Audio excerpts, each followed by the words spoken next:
My name's Russell Trafford-Jones, and I'm the chair of the IET Media Technical Network. The IET is all about engineering. It's the institution of engineering and technology. So everything that is done in the world of engineering across the whole of the larger industry, not just within media, is something that we're passionate about. Well, the IET has some clear goals for the future, and they're well laid out. And one of them, of course, is engineering for a better climate.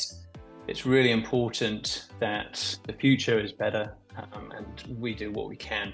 So absolutely, sustainability is part of the core focus of what we get up to. Now, we're pleased to be part of the IBC Media Innovation Program, IBC Accelerators for short, and the EcoFlow is one of those. And we're taking an active part in this project where we're learning how to find out more about the energy that we use watching TV every day. And by finding out how much energy we use, then we can start to address that, reduce that. It matters across the board, but absolutely every individual TV is important. I think that there's a really big disruption overall because we're moving into a different phase of what some people have called the IT-ification of the industry. Now, we keep on thinking that we're perhaps done bringing more and more IT into the industry. It's brilliant, right? The media entertainment industry has benefited a lot by moving to file-based workflows, by moving to networks, and more and more we're now moving to software. Software becomes the thing that you have. You no longer need individual pieces of hardware. And of course, recently, with AI as well, it's another aspect of how computers have become part of what we do. And that's a big opportunity for us because we should be able to make it more approachable, more easy for more people to engage with the industry. Like, if we're trying to have more people working within the industry, I'd love to have more people, then we should be able to make some parts of the industry easier to work in, more accessible, at the same time as having a lot of interesting new challenges from an engineering perspective to look at for those that have been in the industry a long time and really want to dig deep. So absolutely, dealing with more and more software-defined broadcasting is a challenge and one that we're happy to face. I think in terms of the near-term challenges, if we're going to be transforming what we do, we also need to transform who we are in terms of our skill set. We need to understand, and the difficult thing is predicting what that skill set is going to be. Now, it seems fairly obvious that we will need more people who are very familiar with software, with cloud, effectively it's DevOps at that point. But it's a chicken and egg situation. If you want to bring more people in and you're not really doing very much of it, it's hard to bring someone in who's really good at it and who wants to do it day in, day out.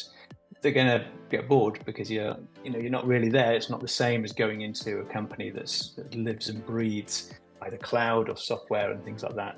So we've got to gradually move people to where we need them to be. And so the whole thing is about finding out how we can move our skill set at the same rate as the technology. The trick is we're trying to find out what that technology does in the meantime. So it's tricky. I think it's certainly true that there is a skills shortage in the industry. I think that it's been there for a long time. And if we look recently, it seems harder to find people than it was before. I think that there used to be a situation where there was people coming into the industry, but perhaps not enough. And now it looks like there seems to be a reduction in the people who are coming into the industry. And of course, very open to converting, if you don't mind me using the word, people from other industries at any point in their career. And to do that, really, we feel our best role at the IET Media Technical Network is to do more and more events and to, at the same time, try and change the image of the industry. So what's that mean? Well, it doesn't mean that to the public we change the image of what TV means and all this kind of stuff. But what it does mean is that we present a very clear image of what we think the industry should be like. So if you go to IBC, as a younger person in the industry, you see more people like you. You see, and that means diversity across all meanings of the word. So through everything that we do and the panels that we're putting on at IBC, we're trying to ensure that that's the case. And then also throughout the year, then we're finding ways to work with other IBC owners to increase diversity and encourage people in. So in terms of what IET Media is going to be doing at IBC, there's really two strands. There's our involvement in the IBC Accelerator program. Now, I've already talked about the EcoFlow project, but also there's two more. There's fighting disinformation. And what's that about? Well, it's about the rise, not just of AI, but partly accelerated by the introduction of AI. How do you know that something is disinformation or isn't it? And that's a conglomeration of lots of interested broadcasters and media companies. And we're part of that because it's part of engineering a better future, which is a core tenet of the IET. Similarly, there's another called the AI Audience Validation Assistant Project, or AVA for short. And what that's doing is it's using AI to try and become a little bit of a focus group.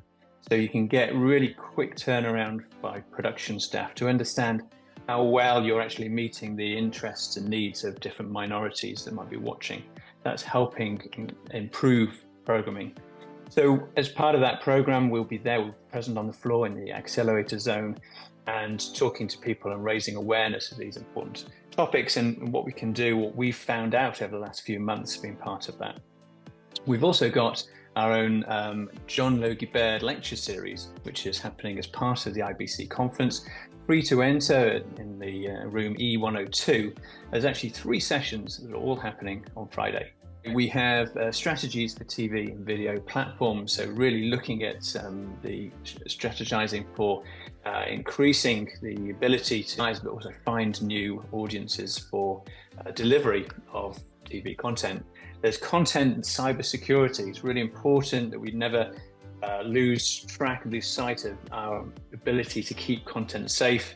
It's always a cat and mouse game. So we're bringing some experts who are looking at very, very latest technology, including possibilities of quantum computers. How do we make sure that we have got safe and secure delivery of media in the short term, medium term, and even long term?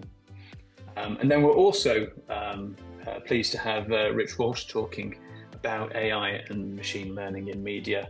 So of course, there's plenty to talk about in AI, and one of the things is just keeping on top of what's happening in terms of creative tools. There's new ones coming out every day. Right? Poor Rich is always updating his PowerPoint slides, and it'll be a great way to understand what's actually happening, what's actually available, and not just listen to rumors or, oh, I thought you could do that, or even remembering what you knew 6 months ago, because that's not really up to date anymore.